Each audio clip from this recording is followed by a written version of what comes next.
If you're having coffee with me, I'd be happy to have you visit my Tangle of Words in this auspicious month wrapping up the first quarter of the year.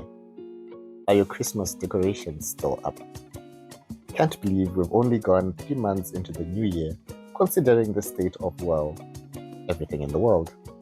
There's been executive orders, cuts in funding, and potholes on the road where I have no idea where we're going. If you're having coffee with me, I'll tell you that when I traveled along the Masvingo Beitbridge road, I encountered potholes, the like of which I'd never seen.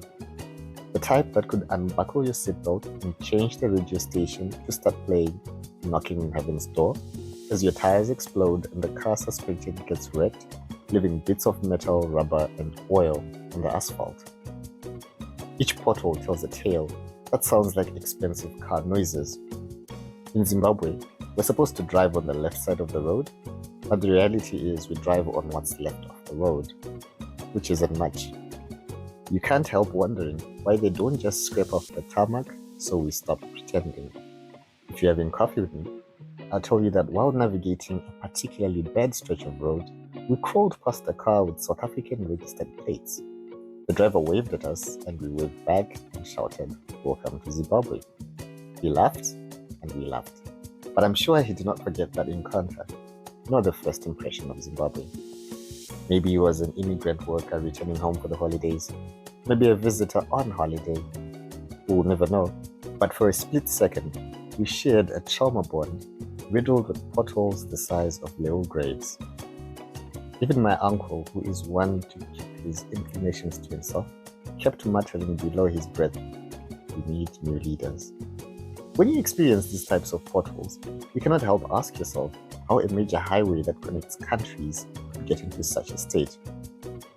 Where all the vehicle taxes and the funding collected from the toll gate goes. The Bulawayo Victoria Falls is another road which has had notorious potholes, considering it's a status road that leads to one of the country's greatest natural wonder, the Victoria Falls. If you're having coffee with me, I'll tell you that a viral photo of tourists chilling in a pothole with the caption that the potholes have become a tourist attraction stirred the teapot-shaped country. Though the government acknowledged that the roads were in need of attention, they denied that the pothole in question being one of the ones there. One good thing to come out of the spectacle was that the government has decided to rehabilitate the road as a matter of urgency. I hope it won't take another viral photo of potholes on the Masvingo Beitbridge road for them to also give it singular attention. Maybe now that our, as of now, former Minister of Sport, who was an Olympic gold medalist swimmer, was recently appointed as the president of the IOC. Perhaps we should let the potholes become swimming pools and train for a future as Olympic athletes. If life gives you potholes. If you're having coffee with me, I'll tell you that I kind of understand some of the reasoning behind the cutting of the US aid funding. To put things into perspective, the Zimbabwean dream is to leave Zimbabwe in pursuit of greener pastures, and the next best thing was to work for a donor-funded NGO, because those usually have attractive remuneration packages. Donor funding has been supporting various initiatives which have come to a sudden halt following the executive orders by the American president.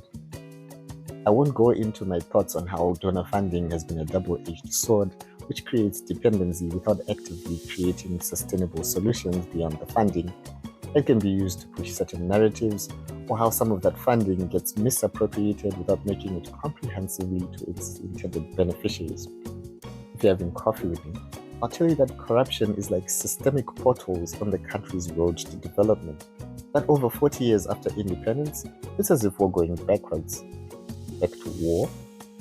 Controversial war veteran Comrade Blessed Bombshell Geza, whose interview landed the journalist who interviewed him incarcerated on allegations of inciting public violence, posted a YouTube press release where he again called for mass protest and the removal of the president. The atmosphere has a sense of unease as we wait to see what happens from the 31st of March. Police patrols and roadblocks seem to have increased, and a speculating person might wonder if the current internet connectivity challenges aren't priming for an internet shutdown. It's happened before. Potholes.